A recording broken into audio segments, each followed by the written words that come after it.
Kumusta mga brad? Pag-usapan natin kung bakit ang Israel ang itinuturing ngayon bilang superpower pagdating sa cybersecurity. Ano ang sikreto nila? Bakit napaka-advance ng kanilang technology? Kung bago ka lang sa aking channel, huwag kalimutang i-click ang subscribe button at notification bell para updated ka sa mga kwento at trivia na gaya nito. Let's go! Ang Israel ay kilala na nangunguna sa buong mundo pagdating sa husay cybersecurity. Ang Israel ay naglaan ng pondo na aabot sa $82 billion para sa cybersecurity industry. Ito ang dahilan kung bakit ang Israel ay tinaguri ang superpower pagdating sa cybersecurity.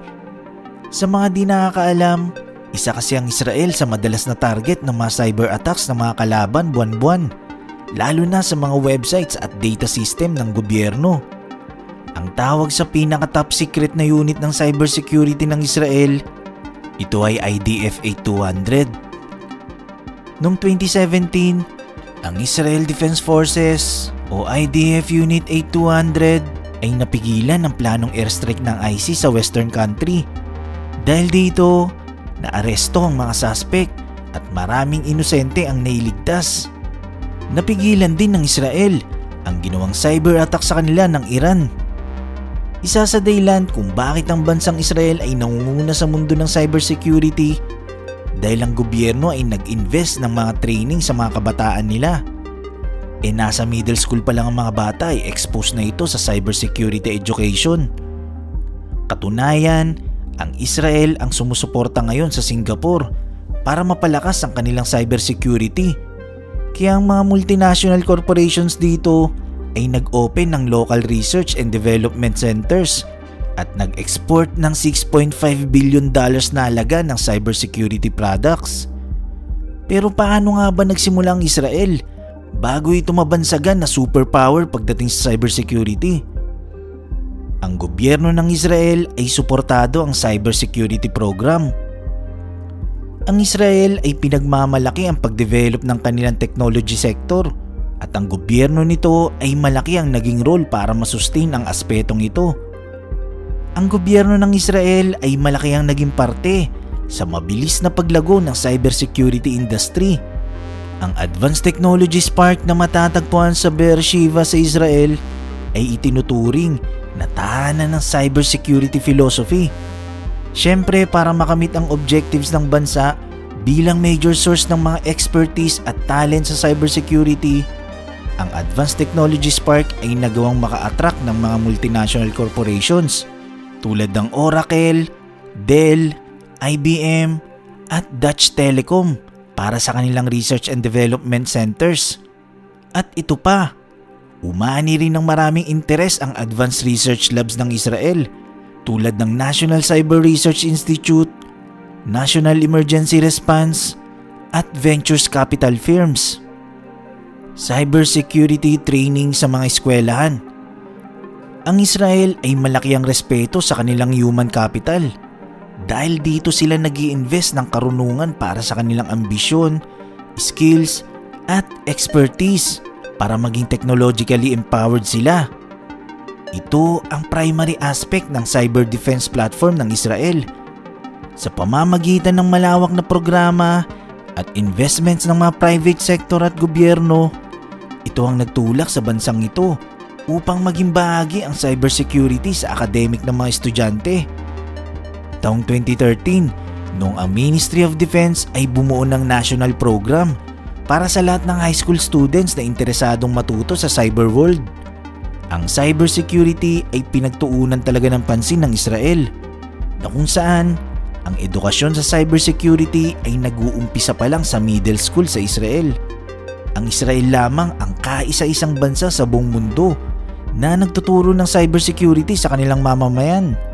Hindi lang yun, dahil karamihan sa mga university sa Israel ay nag-o-offer din na undergraduate specialization pagdating sa internet security. Ito ay para mailabas ang potensyal ng kanilang mamamayan at magamit sa cyber defense unit ng Israel.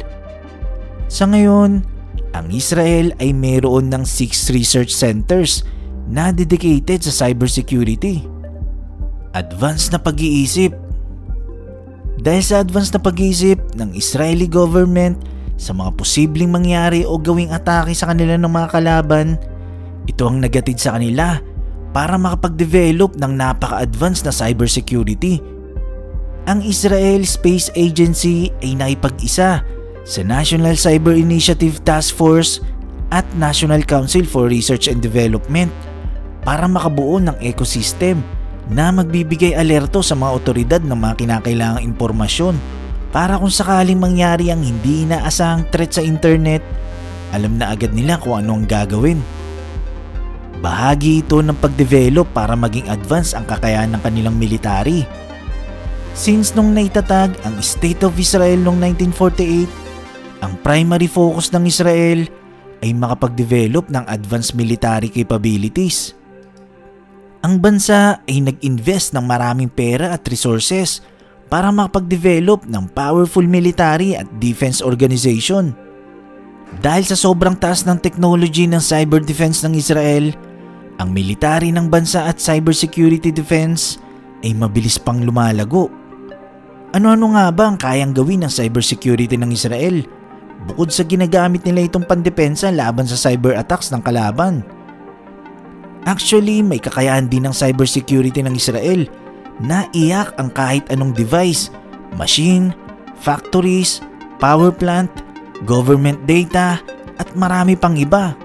Basta connected dito sa internet, kaya nila itong ma-hack.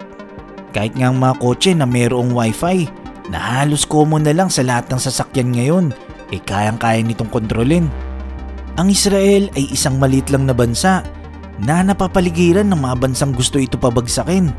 Kaya ang bansa ay hindi tumitigil sa pagde-develop ng creativity para mapunan ang kakulangan ng kanilang resources.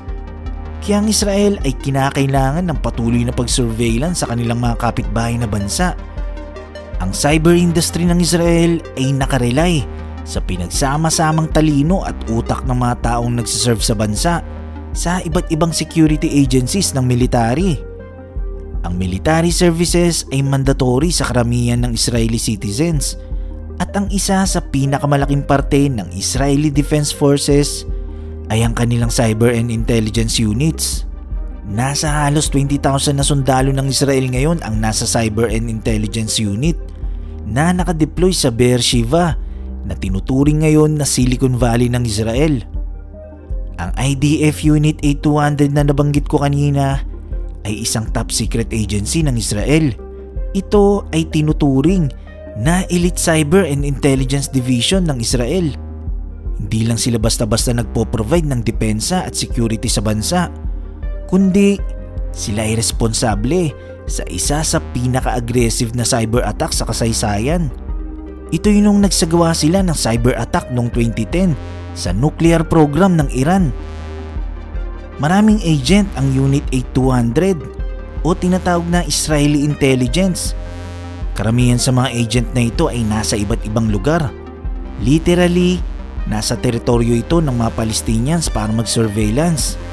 Ito ang dahilan kung bakit alam ng Israeli Defense Forces kung nasaan ang headquarters ng matataas na opisyal ng Hamas at Jihad fighters, kung saan nakapwesto ang kanilang military, at kung saan ang eksaktong lokasyon ng kanilang ginawang tunnel na naging target ng Israel nung sumiklab ang palitan ng pagbomba nito sa Hamas ng Gaza. Since ang cybersecurity ay napakahalagang chapter para sa future ng Israel, napaka-importante para sa bansang ito na lagi ma-reinforce ang kanilang cyber defense para mapanatiling ligtas ang kanilang mamamayan. Ang pagiging angat ng Israel sa cyber world ay isa lamang paghahanda sa total revolution ng buong konsepto ng digmaan. Patunay lang na ang Israel ay hindi tumitigil sa pagde-develop ng advanced technology, hindi lang sa kanilang military defense, kundi magamit din ito sa pag-atake sa kalaban. Nagustuhan mo ba ang kwentong ito? I-click na ang like button at i-share ang video na to. Mag-iwan lang ng komento para sa inyong mga saloobin. Maraming salamat. Hanggang sa muli.